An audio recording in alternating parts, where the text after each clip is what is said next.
খুব টান পুনৰবাৰ স্বাগতম জনাইছো মোৰ ইউটিউব চেনেল সঞ্জীৱ বৰগোহাঁইলৈ।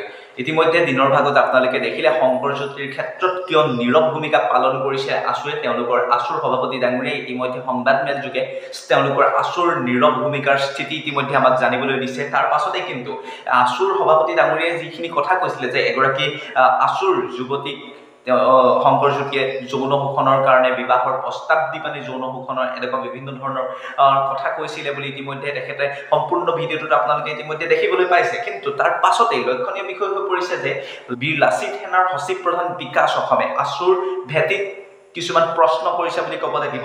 এটা প্ৰশ্ন উত্থাপন হৈছে বৰ্তমান সময়ত শংকৰজ্যোতিৰ লগত যেহেতু আছুৰ স্থিতি একেবাৰে নীৰৱ হৈ আছিলে তাৰ প্ৰেক্ষাপটত বিকাশ অসমে আগতো কেইবাটাও প্ৰশ্ন উত্থাপন কৰিছিলে। তাৰ পাছতেই যেতিয়াই আজি আছুৰ সভাপতি উৎপল শৰ্মা ডাঙৰীয়াই সংবাদমেল যোগে ইতিমধ্যে তেওঁলোকৰ স্থিতিৰ বা উত্তৰ ইতিমধ্যে অসমৰ ৰাইজক প্ৰেৰণ কৰিছে কিয় শংকৰজ্যোতিৰ ক্ষেত্ৰত তেওঁলোকে নীৰৱ ভূমিকা গ্ৰহণ কৰিছিলে। তাৰ পাছতেই কিন্তু বিকাশ অসমে সেই প্ৰশ্নৰ উত্তৰ পায় আছুৰ সভাপতি ডাঙৰীয়াৰ উত্তৰ পায় তেওঁ বিকাশ অসমে এটা ফেচবুক পোষ্ট কৰিছে আৰু ফেচবুক পোষ্টত লিখা আছে এই সম্পূৰ্ণ ফেচবুক পোষ্টটো মই আপোনালোকক দেখাই দিবলৈ বিচাৰিছো। নাৰীৰ প্ৰতি সন্মান সদায় আছিল আছে আৰু থাকিব। বিয়া পাতিম বুলি প্ৰস্তাৱ দি যৌন শোষণ কৰিলে বেয়া কথা মানি লৈছো, কিন্তু সভ্য সমাজত বিবাহৰ আগত যৌন গ্ৰহণ বা শোষণৰ সুবিধা জানো কেৱল একপক্ষীয় আছিল? পৃথিৱীত কোনো এনে প্ৰেম সম্পৰ্ক নাই সম্ভৱ য'ত এদিন চিনাকি হৈ যৌন সম্পৰ্ক একেদিনাৰ পাছবেলা স্থাপন কৰে। হয়তো মন চিন্তা কথা বতৰা মিলিত আগবাঢ়িব পাৰে। বৰ্তমানে ৰেহ ৰূপ দি ৰাজনীতি কৰি থকা বিষয়ত এয়া জানো একপক্ষীয় আছিল? যদি একপক্ষীয় আছিল তেতিয়াই কিয় আইনৰ কাষত নাহিল আপোনালোক? ইতিমধ্যে এটা প্ৰশ্ন উত্থাপন কৰিছে বুলি ক'ব লাগিব। কিয় আছুক কৈছে আছুৱে কিয় এইটো আইনৰ কাষলৈ তেতিয়াই নাহিলে বুলি কৈছে। আৰু এটা কথা, বিবাহ হোৱাৰ পাছতো বিবাহ বিচ্ছেদ হ'ব পাৰে যদিহে অশান্তিয়ে বাহ লয় বা মন নিমিলে। অধিকাৰ আৰু আইন সকলোৰে বাবে। এইটো বিষয় যদি শংকৰেও যদি ভদ্ৰলোকৰ দৰে কোৱা হলে যে আমাৰ মাজত এইটো বিষয়ত অসুবিধা আছে, মন মিলা নাই আৰু আমি আগুৱাই নগৈ সম্পৰ্কটো যদি পেলাওঁ তেতিয়াহ'লে একো নাছিল। কিন্তু বিষয়টোৰ পটভূমিত বেলেগ আৰু বৰ্তমানে উত্থাপিত বিষয়টোৰ পটভূমিও বেলেগ। সকলো খিচিৰি কৰি আছে। বিষয়টো নিষ্পত্তি কৰিবলৈ হ'লে ছোৱালীগৰাকীক মুখ্য কৰি ৰাখক, কিন্তু ৰাজনৈতিক আক্ৰোশ যেন উদ্ভাৱন।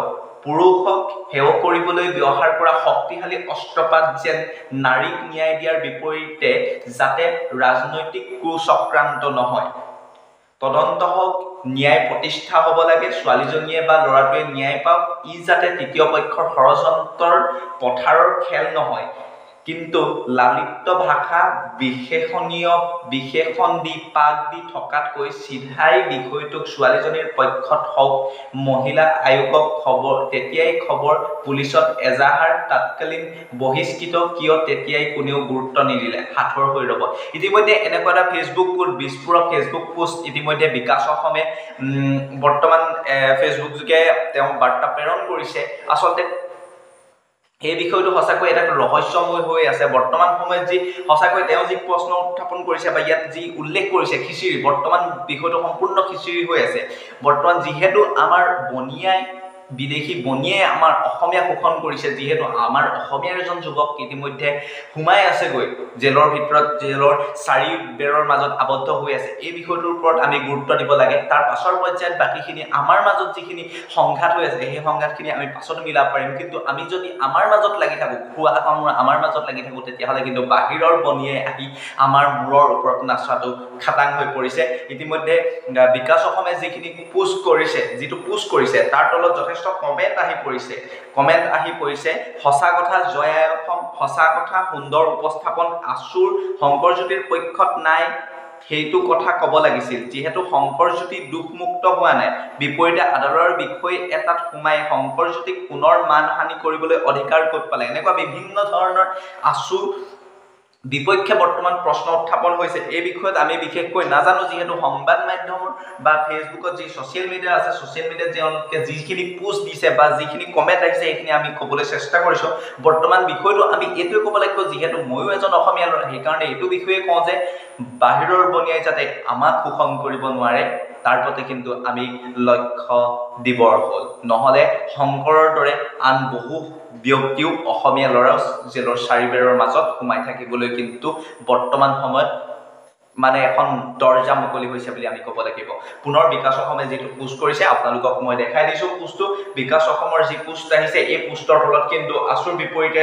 লিখিবলৈ বা কমেণ্ট লিখিছে বুলি আমি ক'ব লাগিব কাৰণ আছুৰ যি স্থিতি আছিলে ইতিমধ্যে আছুৰ সভাপতি ডাঙৰীয়াই ইতিমধ্যে সকলোখিনি স্থিতি তেওঁলোকৰ আছুৰ কিয় নীৰৱ ভূমিকা গ্ৰহণ কৰি আছিলে ইতিমধ্যে স্থিতি তেওঁলোকে মত বিনিময় কৰিছে তাৰ পাছতে বিকাশ অসমৰ এই পোষ্টটো আহিলে বিকাশ অসমৰ এই পোষ্টৰ পাছত আছুৰ ফালৰ পৰা কিবা প্ৰতিক্ৰিয়া আহে নেকি এই আপোনালোকক আমি জনাই যাবলৈ চেষ্টা কৰিম